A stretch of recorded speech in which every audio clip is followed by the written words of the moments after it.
Halo dan selamat datang kembali. Hari ini kita mau bedah sebuah konsep yang mungkin Anda pikir sudah Anda pahami, yaitu jugat. Betul. Biasanya kan kalau kita dengar kata jugat, yang kebayang itu perbaikan darurat di pinggir jalan atau inovasi sederhana di pedesaan. Iya, yang seadanya gitu ya. Tepat.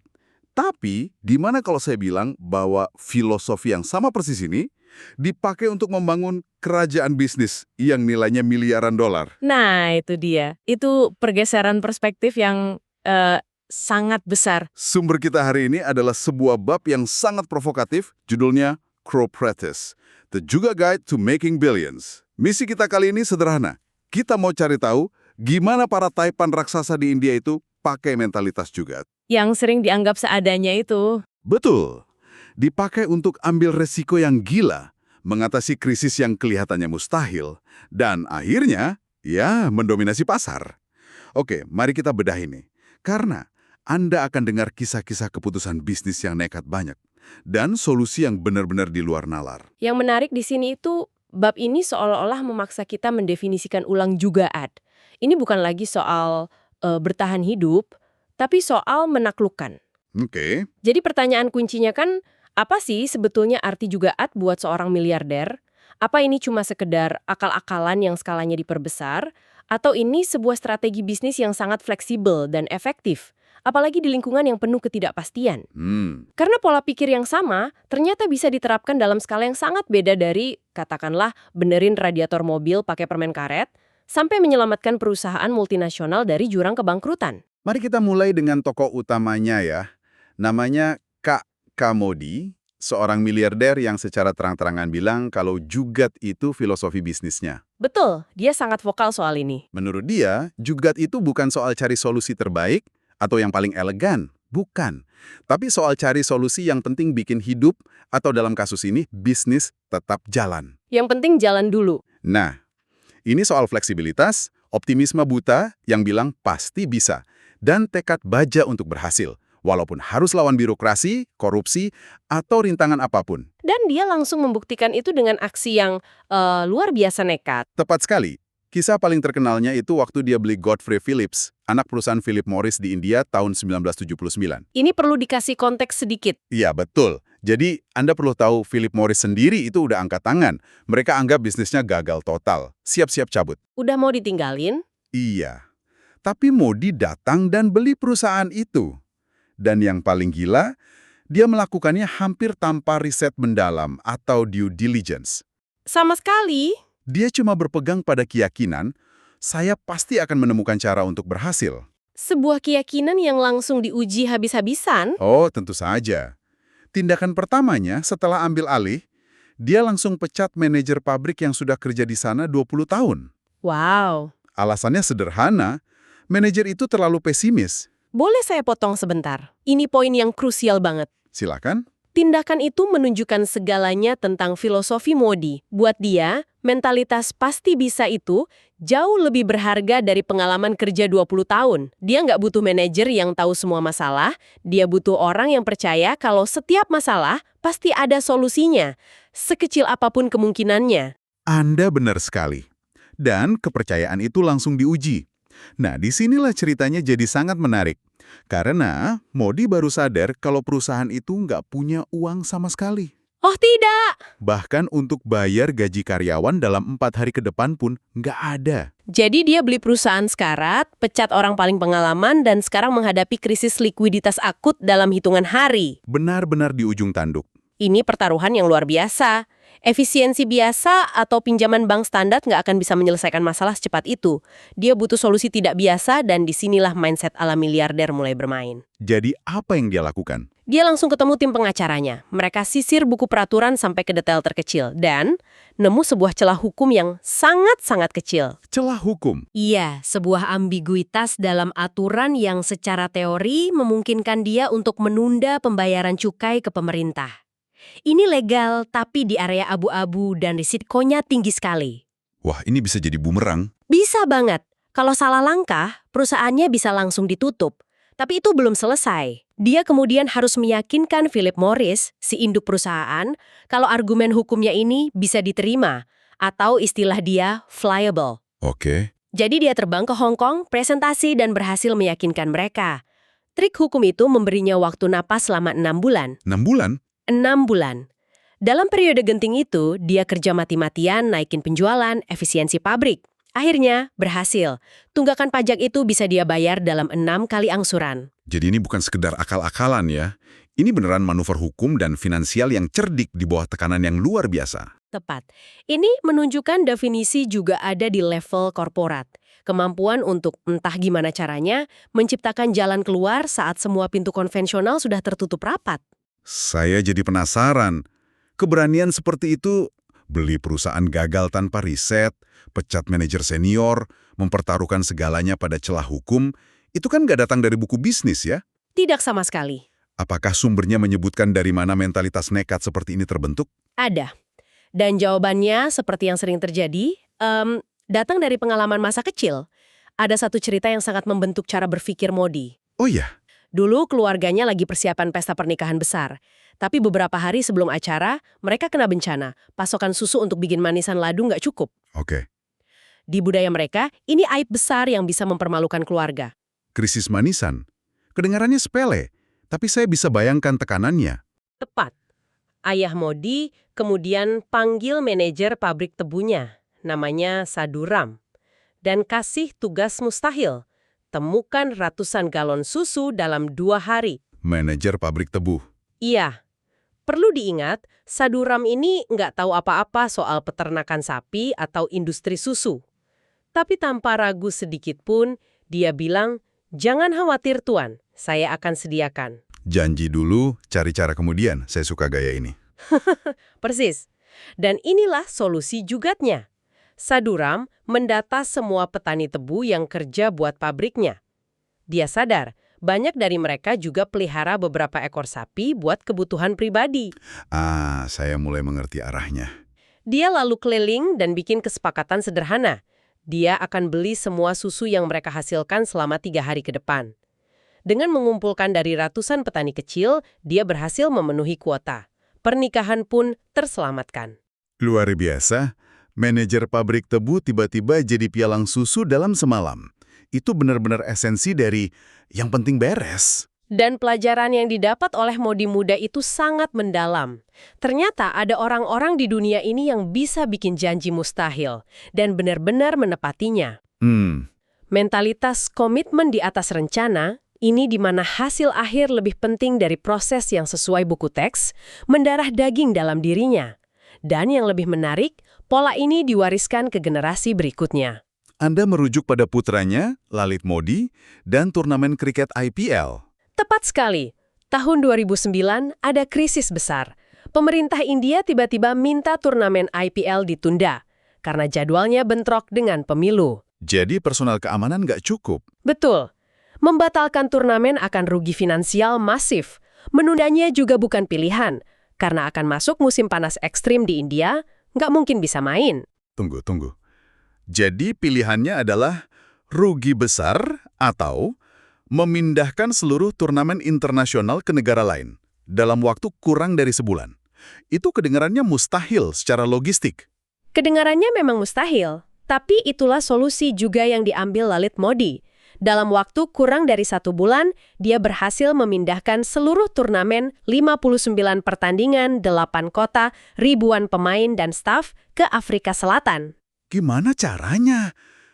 Itu gila. Dia menerapkan prinsip yang sama, janji dulu, cari cara kemudian. Dia langsung rekrut para ahli logistik terbaik di dunia, termasuk mantan eksekutif dari Disney dan IMG. Orang-orang yang biasa menangani acara skala global. Tepat. Bersamaan dengan itu, dia pakai koneksi komunitas India yang kuat di Afrika Selatan untuk percepat izin stadion dan akomodasi. Dia ciptakan solusi dengan merakit tim impian dalam semalam. Jadi, polanya jelas. Dari Saduram dengan krisis susunya, ke kakak Modi dengan krisis perusahaannya, lalu ke Lalit Modi dengan krisis turnamennya. Janjikan hasil yang mustahil, lalu kerahkan segala cara untuk mewujudkannya. Persis. Oke, jadi kita sudah lihat pola keluarga Modi. Apakah ini cuma berlaku buat mereka, atau ini fenomena yang lebih luas di kalangan para Taipan India waktu itu? Jauh lebih luas. Kakak Modi sendiri ngaku kalau ada praktisi jugat yang levelnya jauh di atas dia. Dia menyebut Dhirubhai Ambani, pendiri Reliance. Pangeran polyester. Nah, itu dia. Dia sebut Ambani sebagai praktisi jugat maksimum. Ada ceritanya? Tentu, Modi cerita dari pengalamannya sendiri. Dulu, pabriknya rugi besar karena punya tumpukan benang rayon yang nggak laku di gudang. Pesaing utamanya, Gwalior Rayon, sengaja nggak mau beli stok itu. Untuk membuatnya bangkrut. Betul, saat situasi buntu, muncullah Dhirubhai Ambani yang waktu itu masih pedagang benang kecil. Dia datangi Modi dan bikin penawaran luar biasa. Dia akan beli seluruh stok benang itu dan jamin Modi bakal untung 5-10%. Penawaran yang terlalu bagus untuk ditolak? Apa jebakannya? Nah, saat mereka mau jabat tangan untuk segel kesepakatan, Ambani dengan jujur ngaku, "Tuan, saya nggak punya uang sepeser pun." Hah? Dia minta Modi tahan barangnya di gudang, sementara dia cari pembeli. Dia janji akan bayar lunas plus bunga kalau benangnya nggak laku dalam jangka waktu tertentu. Jadi dia bertaruh pakai aset orang lain. Sangat berisiko. Sangat. Tapi keberuntungan berpihak padanya. Beberapa waktu kemudian, tersiar kabar stok benang milik Gwalior Rayon, si pesaing, ternyata kualitasnya bermasalah. Oh, Tiba-tiba, seluruh pasar cari benang rayon berkualitas. Dan satu-satunya orang yang punya akses ke stok besar adalah Ambani. Gwalior Rayon yang tadinya mau hancurin Modi, terpaksa beli stok itu dari Ambani dengan harga jauh lebih tinggi. luar biasa. Ambani untung besar, bayar lunas utangnya ke Modi plus bunganya, dan membangun reputasinya. Intinya, jugaat adalah tentang menciptakan solusi untuk masalah yang saat itu kelihatannya ya nggak bisa dipecahkan. Kisah Ambani itu luar biasa ya, menunjukkan jugaat dalam manuver finansial. Tapi Anda tadi bilang ada level yang lebih gila lagi. Ada. Di mana jugaat bukan cuma soal uang, tapi menggerakkan logistik dan politik internasional. Kita lihat contohnya pada Hinduja bersaudara dan krisis kentang di Iran. Krisis kentang. Ceritakan lebih lanjut. Pada masanya, Shah Iran sedang menghadapi krisis politik dalam negeri. Terjadi kelangkaan kentang dan bawang, makanan pokok rakyat miskin. Ini bisa memicu kerusuhan. Oke. Masalahnya, pelabuhan negara itu macet total. Butuh waktu 2-3 bulan buat bongkar muatan satu kapal. Mereka nggak punya waktu. Dalam keputusasaan, Shah panggil keluarga Hinduja dan kasih perintah. Banjiri setiap kota di Iran dengan kentang dan bawang. Dan mereka langsung janji akan melakukannya. Tentu saja, tanpa tahu sedikit pun gimana caranya. Ini pola yang sama lagi. Tapi masalahnya lebih rumit. Satu-satunya rute cepat kan lewat darat, lewat Pakistan. Tapi hubungan India-Pakistan saat itu bukannya itu rute yang mustahil sejak pemisahan tahun 1947? Tepat sekali, itu masalahnya. Anda menunjuk pada inti kesulitan yang tampaknya nggak bisa diatasi. Nah, disinilah juga ada tingkat tinggi dari Hinduja bermain. Pertama, mereka beli seluruh hasil panen kentang dan bawang dari petani di India Utara, lalu dimuat ke dalam 1.400 truk. 1.400 truk? Ya, skala operasinya masif. Kedua, mereka nggak lobi pemerintah Pakistan langsung. Pasti gagal. Sebaliknya, mereka minta pemerintah Iran pakai pengaruh diplomatiknya buat menekan Pakistan agar buka perbatasan Wagah khusus untuk konvoi ini. Cerdik. Pakistan setuju. Tapi muncul masalah baru. Intelijen Pakistan melarang pengemudi truk asal India melintasi wilayah mereka. Jadi mereka punya 1.400 truk penuh kentang dan bawang yang akan membusuk, tapi nggak ada yang boleh mengemudikannya. Mereka cuma punya waktu kurang dari 3 minggu sebelum panen itu busuk. Solusi juga terakhir. Mereka harus cari 1.400 pengemudi truk non-India dari seluruh dunia dan menerbangkan mereka ke India dalam waktu sesingkat itu. Apa mereka berhasil? Entah bagaimana caranya mereka berhasil. Mereka datangkan ratusan pengemudi, banyak diantaranya dari Korea Selatan, untuk mengemudikan konvoi itu. Pasokan tiba di Iran, krisis teratasi. Ini sudah bukan jugat lagi. Ini seperti merencanakan operasi militer dalam semalam. Benar-benar luar biasa. Dan ini menunjukkan bahwa di level tertinggi, jugaat adalah tentang orkestrasi logistik skala besar, negosiasi politik tingkat tinggi, dan kemauan mutlak untuk melakukan hal yang dianggap mustahil demi menepati sebuah janji. Semua kisah ini, Modi, Ambani, Hinduja, mereka kan datang dari keluarga bisnis yang sudah mapan. Ini memunculkan pertanyaan di benak saya, dan mungkin juga di benak Anda yang mendengarkan. Apakah mentalitas jugat di level ini hanya milik kaum old money atau mereka yang punya privilege sejak lahir? Itu pertanyaan yang sangat valid, dan bab ini memberikan satu contoh tandingan yang sangat kuat untuk menunjukkan bahwa jawabannya adalah tidak. Kisahnya tentang Kunwer Sachdev yang dijuluki manusia inverter India. Latar belakangnya berbeda. Sangat berbeda. Dia tumbuh di keluarga kelas menengah ke bawah. Dia sendiri menggambarkannya sebagai kehidupan di mana semuanya serba langka. Oke. Misalnya, dia harus cari cara menerobos antrian panjang beli susu supaya nggak dimarahi ayahnya. Atau bikin tangga darurat dari tas sekolah buat manjat tembok saat terlambat masuk sekolah. Jadi akarnya benar-benar dari kebutuhan dan keterbatasan. Tepat. Sejak kecil dia belajar kalau sistem seringkali jadi penghalang. Dan menemukan jalan pintas adalah cara paling efisien buat mencapai tujuan. Pelajaran masa kecil itu dia bawa langsung ke dunia bisnis. Dan bagaimana itu terwujud dalam bisnisnya? Bisnis awalnya terus-terusan terhambat oleh pemadaman listrik yang sering terjadi di India. Solusi yang ada saat itu kan inverter. Tapi produk di pasaran besar, jelek, mahal, dan sering rusak. Tanpa latar belakang teknis atau pendidikan formal di bidang elektronika, Sachdev memutuskan, saya bisa bikin yang lebih baik. Jadi metodenya benar-benar coba-coba. Bukan riset dan pengembangan yang terstruktur gitu. Tepat sekali. Metodenya juga ad-hoc murni. Dia minta temannya di Kanada bawain inverter kecil buat karavan. Dia bongkar lalu coba adaptasi untuk kebutuhan rumah tangga di India. Dia pakai metode coba-coba atau hit and try method. Pasti banyak gagalnya. Banyak sekali. Dia membakar banyak komponen, tapi dia nggak berhenti. Dia terus-menerus perbaiki prototipenya berdasarkan masukan dari teman-teman dan calon pelanggan. Dan apa hasilnya? Hasilnya adalah sebuah revolusi.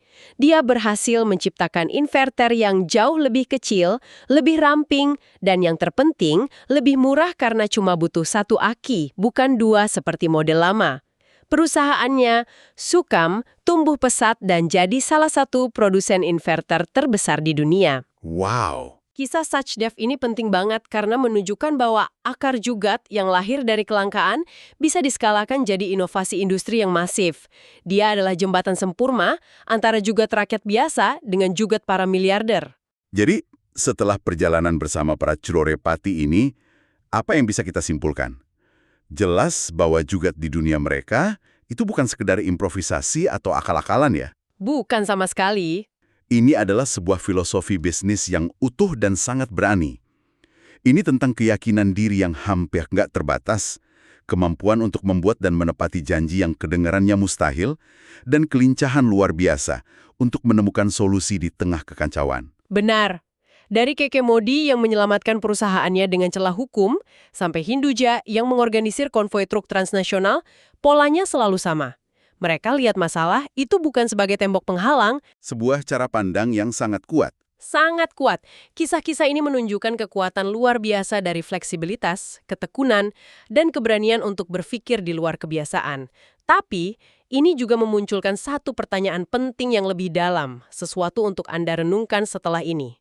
Apa itu? Jika mentalitas jegat ini terbukti begitu efektif dalam menciptakan kekayaan miliarder dolar dan menyelesaikan krisis yang tampaknya mustahil, apakah artinya ini bagi sistem di mana mereka beroperasi? Apakah jegat ini sebuah keunggulan, sebuah fitur yang memungkinkan orang-orang brilian untuk mengatasi sistem yang rusak dan tidak efisien? Atau sebaliknya, apakah jegat ini sebenarnya sebuah kelemahan, sebuah bug yang justru melanggengkan sistem yang rusak itu dan mencegah sistem yang lebih baik, lebih adil, dan lebih terstruktur untuk pernah dibangun? Sesuatu untuk Anda pikirkan lebih lanjut.